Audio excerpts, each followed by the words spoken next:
Hi friends, అందరికీ నమస్తే. ఎలా ఉన్నారు? బాగున్నారా? నేనైతే బాగున్నాను. మీరు ఎలా ఉన్నారనేది కూడా కంపల్సరీ కామెంట్ చేయండి. ప్లీజ్ కొత్తగా ఛానల్ చూసేవాళ్ళు సబ్స్క్రైబ్ చేయండి, లైక్ చేయండి. అబ్బా, వీడియో చూస్తున్నారు కానీ లైక్ చేయట్లేదు. ప్లీజ్ లైక్ చేయండి. మార్నింగ్ అయితే ఇల్లు క్లీనింగ్ అయితే చేస్తున్నాను అనమాట. పొద్దున్నే మా చిన్నోడు స్కూల్కి వెళ్ళగానే, మా వారు ఆఫీస్కి వెళ్ళగానే చేసుకునే పనులు ఇవి. వాళ్ళు వెళ్ళిన తర్వాత ఇల్లు అయితే ఎక్కడెక్కడ అంగడంగడ ఉంటుంది కదా, అవన్నీ అయితే నీట్గా సర్దుకుంటాము. కొంచెం నీట్గా సర్దుకుంటే ఇల్లు అనేది నీట్గా ఉంటుంది. వాళ్ళు వెళ్ళేటప్పుడు హడావిడిలో తొందరగా అన్నీ తీసి ఎక్కడెక్కడ పడేస్తూ ఉంటారు కదా.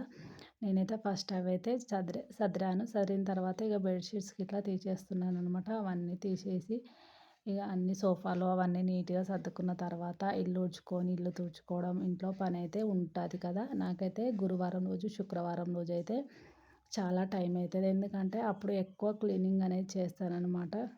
ఎక్కువ అంటే తుడవడాలు, బయట కడుక్కోవడాలు అనేది ఎక్కువ ఉంటుంది పని. ఇక ఆ రోజు పూజ చేసుకుంటా కాబట్టి మొత్తం క్లీనింగ్ చేస్తానన్నమాట. కాకపోతే ఇంటికాడ ఉండి ఏం చేస్తారు అని చాలామంది అంటుంటారు కదా.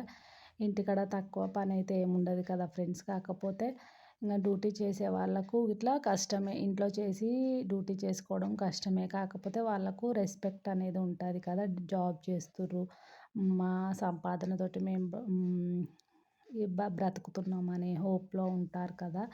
ఈ ఇంటికాడ పని ఎంత పని చేసినా అదైతే వేస్ట్ అని నేనైతే అనుకుంటాను. కాకపోతే ఇంటికాడ పని అయితే ఏం తక్కువ ఉండదు. ఎంత చేసినా ఏదో ఒక పని ఉంటూనే ఉంటుంది. ఇల్లు క్లీనింగ్ చేసుకోవాలి, పొద్దున మళ్ళీ వంట చేసుకోవాలి, మళ్ళీ క్లీనింగ్ చేసుకోవాలి, ఊడవడాలు, తుడవడాలు, కడగడాలు, మళ్ళీ బట్టలు పిండడాలు, ఆ పిండిన బట్టలు మళ్ళీ సాయంత్రం తేవడం, మడత పెట్టడం, ఇల్లు ఊడ్చడం, వాకిలి ఊడ్చడం, మళ్ళీ పిల్లలు ఉంటే పిల్లలు స్కూల్కి వెళ్ళి రాగానే వాళ్ళకు ఏదైనా తినపెట్టడం, హోంవర్క్ చేయించడం, మళ్ళీ వంట చేయడం, మళ్ళీ తినబెట్టడం, మళ్ళీ వండిన గిన్నెలు తోమడం, ఇదే కదా. ఇంటికాడ ఉంటే ఏం తక్కువ ఏమి ఉండదు పని. కాకపోతే అట్లా అంటారు కదా, ఇంటికాడ ఉండి ఏం చేస్తున్నారు అని. ఇంటికాడ ఉన్న వాళ్ళకి ఫుల్ పని ఉంటుంది. కాకపోతే ఆ పనికి పైసలు ఉండవు అంతే. బయటికి వెళ్ళిన వాళ్ళకి చిన్న పని అయినా సరే డబ్బులు వస్తాయన్నమాట. అంతే తేడా నేనైతే అనుకుంటాను. ఎవరైనా సరే ఒంట్లో శక్తి ఉన్నన్ని రోజులు కష్టపడి రూ. 4 సంపాదించుకోవడం చాలా మంచిది. నేనైతే అదొకటి చెప్పగలను. నేనైతే ఏం పని చేయలేను కాబట్టి చేసుకున్న వాళ్ళకైతే చెప్తున్నాను. ఇంకా ఇల్లు అయితే ఊడ్చేస్తున్నాను అనమాట. ఇక తొందరగా ఇల్లు ఊడ్చుకొని, తుడుచుకొని చాలా పని ఉంటుంది కదా ఇంట్లో. కాకపోతే నాకు స్పీడ్గా చేసుకోవడానికి అయితే రాదు కదా ఫ్రెండ్స్. అందరిలాగా తొందరగా అయితే చేసుకోరాదు. కాలు పెయిన్ వస్తే మాత్రం ఒక్కొక్కసారి అయితే ఇంకా ఒక పని చేసి కొద్దిసేపు కూర్చొని మళ్ళీ ఇంకొక పని. ఇప్పుడు ఇల్లు ఊడుస్తున్నాను కదా, ఇల్లు ఊడ్చి కొద్దిసేపు కూర్చొని మళ్ళీ బోళ్ళు తోముకోవడం, బోళ్ళు తోమినాక కొద్దిసేపు కూర్చొని మళ్ళీ ఇల్లు తుడుచుకోవడం అట్లా చేస్తా అనమాట. ఒక్కొక్కసారి కాలు పెయిన్ అనేది విపరీతంగా వస్తుందన్నమాట. మన పాదం అనేది పెయిన్ చాలా వస్తుంది. అట్లా వచ్చినప్పుడు అయితే చాలా కష్టమవుతుంది.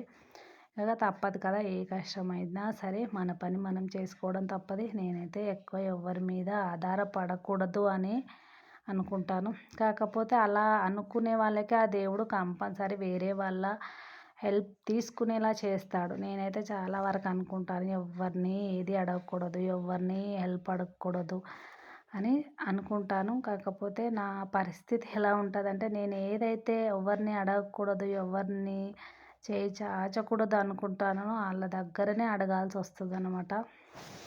ఏం చేద్దాం, అట్లా దేవుడు అప్పుడప్పుడు అట్లా చేస్తాడనమాట. ఎందుకనంటే ఇక నా ప్రాబ్లం అలాంటిది. ఏం చేయలేము ఇక దానికి. ఇల్లు గిట్లా నీట్గా తుడిచేసుకొని ఇగో కిచెన్లోకి అయితే వచ్చేసాను. కిచెన్లో చూడండి ఎట్లా ఉందో. పొద్దున్నే ఇక వాళ్ళు వెళ్ళేటప్పుడు తొందర వాళ్ళకు కావాల్సినవి చేసి పెట్టే టైంలో అన్నీ నీట్గా అయితే అన్నీ చిందరవందర వేస్తా. కాకపోతే వాళ్ళు వెళ్ళిన తర్వాత మళ్ళీ నీట్గానైతే సర్దుకుంటాను. ఇంక అన్నీ అయితే గిన్నెలు అయితే తీసుకొని జబ్బలు అయితే వేసుకుంటున్నాను అనమాట. చాలా గిన్నెలు ఉంటే మాత్రం బయట వేసి తోముతాను ఫ్రెండ్స్. ఎందుకనంటే నాకు నిల్చోవడం వల్ల కాలు అనేది ఎక్కువ పెయిన్ వస్తుందనమాట. ఎక్కువ నిల్చుంటే పెయిన్ వస్తుంది అనమాట. కొంచెం ఎక్కువ నడిచినా ఏముండదు కానీ ఎక్కువసేపు నిల్చోను అనమాట. అందుకే బయట గిన్నెలు వేసుకొని బయట తోముతాను. అలాగే 2 రీజన్స్ అనమాట. నిల్చుంటే కాలు గుంజుతుంది, అలాగే నిల్చొని తోమితే లెఫ్ట్ హ్యాండ్ కరెక్ట్గా పట్టుకోరాదనమాట. ఏదైనా జిడ్డు గిన్నెలు ఉంటే ఫిట్గా పట్టుకుంటాం కదా మనం, లెఫ్ట్ హ్యాండ్ తోటి ఫిట్గా పట్టుకొని తోముతుంటాం కదా, అట్లా తోమనీకైతే కరెక్ట్గా రాదనమాట. అది బయట గచ్చులో వేసుకొని తోమామనుకోండి కాలు సపోర్ట్ పెడతాను. ఇట్లా మన లెఫ్ట్ హ్యాండ్ కరెక్ట్గా సపోర్ట్ చేయలేదనుకో కాలు సపోర్ట్ పెట్టి టైట్గా ఇట్లా పట్టుకునేలాగా చేసి క్లీన్ చేస్తాను అన్నమాట గిన్నెలు. అందుకని చాలా వరకు జిడ్డు గిన్నెలున్నా చాలా గిన్నెలున్నా సింక్లో అయితే జిడ్డు గిన్నెలు లేకుండా ఏదైనా కొద్దిగా 2, 3 గిన్నెలు ఉంటే సింక్లో తోమేస్తానన్నమాట. ఈ గిన్నెలు ఇట్లా బయట వేసేసి స్టవ్ అయితే క్లీన్ చేస్తున్నాను. స్టవ్ అయితే ఒకప్పుడైతే నేను ఎక్కువ కడిగేదాన్ని. సోపు పెట్టి ఇట్లా స్క్రబ్బర్ పెట్టి ఎక్కువ కడిగేదాన్ని. అట్లా అయితే కడగొద్దంట ఫ్రెండ్స్. నాకు ఈ మధ్యనే తెలిసింది గ్యాస్ అనేది తొందరగా పాడైపోతుందంట. ఇక నేనైతే మామూలుగానే ఏదన్నా పొంగినప్పుడు మాత్రమే ఎక్కువ క్లీనింగ్ చేస్తాను. జస్ట్ మామూలుగా ఉంటే వాటర్ జల్లేసి క్లీనింగ్ అయితే చేస్తున్నాను అన్నమాట. ఇక పొయ్యి బండ ఇట్లా మామూలుగా కడిగేసుకుంటున్నాను. ఇక ఎక్కువ జిడ్డు ఉంటే సబ్బు పెట్టి ఇట్లా రబ్ చేస్తాను. జిడ్డుగా లేకపోతే మామూలుగా వాటర్ వేసే కడుగుతాను. రోజు కడుగుతూనే ఉంటాను కదా, నీట్గానే ఉంది. అందుకే మామూలుగా జస్ట్ వాటర్ అయితే వేసి కడుగుతున్నాను. కానీ కిచెన్ మాత్రం ఎప్పుడు నీట్గా ఉంచుకోవాలి. ఎందుకనంటే కిచెన్ నీట్గా ఉంటేనే మంచిది ఇంట్లో. కిచెన్ సింక్లో ఇట్లా చాలామంది ఇట్లా గిన్నెలు వేసి చాలాసేపు అట్లా ఉంచుతారు కదా, ఎంగిలి గిన్నెలు అట్లా అయితే ఉంచొద్దు ఫ్రెండ్స్. ఎందుకంటే లక్ష్మీదేవికి అయితే అస్సలు నచ్చది, మనకి ఇంటికి ఇట్లా మంచిది కాదనమాట. నేనైతే చాలా వరకు అయితే సింక్లో గిన్నెలు అయితే అస్సలు ఉంచను అనమాట. ఎప్పటివి అప్పుడే తోమేసుకుంటాను. చాలామంది నైట్ వేసేసి పొద్దున తోముతుంటారు. పొద్దున్న నుంచి సింక్లో ఉన్న గిన్నెలు సాయంత్రం తోముతుంటారు. అట్లనైతే ఉంచొద్దు ఫ్రెండ్స్. నేనైతే అస్సలు ఉంచా. ఇంకా పర్టికులర్గా శుక్రవారం రోజైతే అస్సలు ఇంట్లో ఎంగిలి గిన్నెలు అయితే అస్సలు ఉంచొద్దు అన్నమాట. ఇక గిన్నెలు అయితే బయట క్లీన్ చేసుకొని బయట గిన్నెలు అయితే తోముకొచ్చుకొని పెట్టేసుకున్నాను. ఇక గిన్నెలు గిట్లా తోముకొని స్నానం చేసుకొని ఇక పూజ అయితే కంప్లీట్ చేసుకున్నాను అనమాట. చాలా లేట్ అయిపోతుంది నాకు.